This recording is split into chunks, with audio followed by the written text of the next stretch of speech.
Good morning India. मन में गंदे विचार आते हैं, मैं क्या करूं? बहुत अच्छा सवाल है। दिन रात जिस काम के बारे में आप सोचते हो वही काम मन में आता है। यानी कि दिन रात आप गंदे चीज सोचते हो, आप फोन वीडियो देखते हो,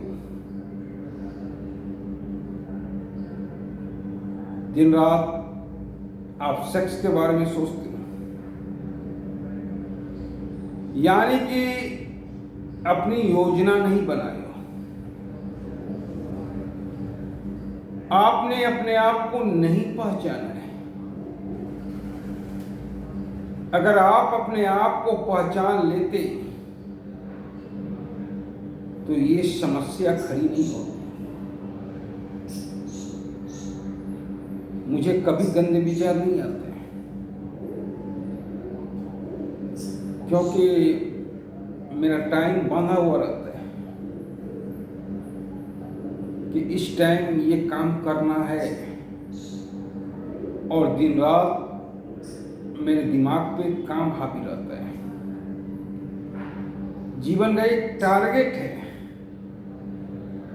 वो टारगेट हावी रहता है, और आपका कोई टारगेट नहीं है। आपने जीवन को पहचाना नहीं है। आपने ये भी नहीं पहचाना कि गॉड ने हमें किस काम के लिए बनाया है। जिस दिन आप अपने आप को पहचान जाओगे, ये समस्या स्वतः दूर हो जाएगा। और ऐसी बात नहीं कि आप पहचान नहीं सकते। यहाँ एक से बढ़कर एक वासना से ओतप्रोत पुरुष अपने आप को चेंज किए। आपने तुलसीदास का नाम तो सुना होगा। तुलसीदास सबसे कामुक व्यक्ति था। वो एक रात भी बिना पत्नी का नहीं रह सकता था। एक रोज उनकी पत्नी मायके गई और वासना का तूफान तुलसीदास के अंदर 12 बजे उमड़ा। तुलसीदास से रहा नहीं गया और 12 बजे उठ के ही वो चल दी। उनके मायके के बीच, तुलसीदास के ससुराल के बीच एक नदी बहती थी। अब 12 बजे रात में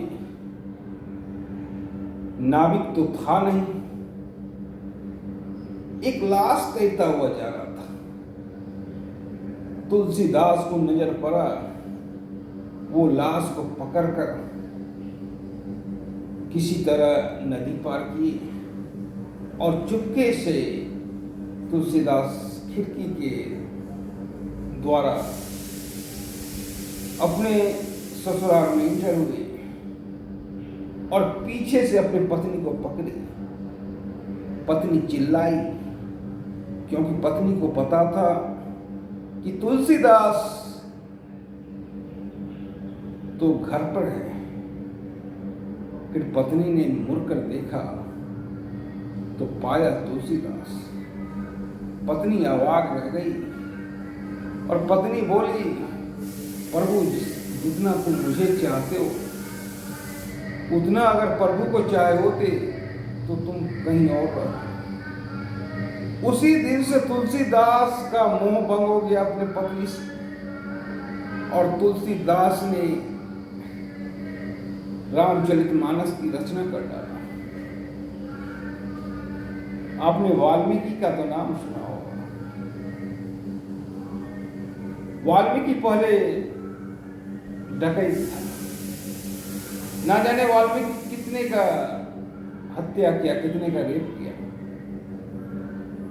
उसके बाद वाल्मीकि अपने आप को पहचाना कि गॉड ने हमें किस काम के लिए भेजा है, और उसके बाद वाल्मीकि ने रामायण की रचना कर डाली।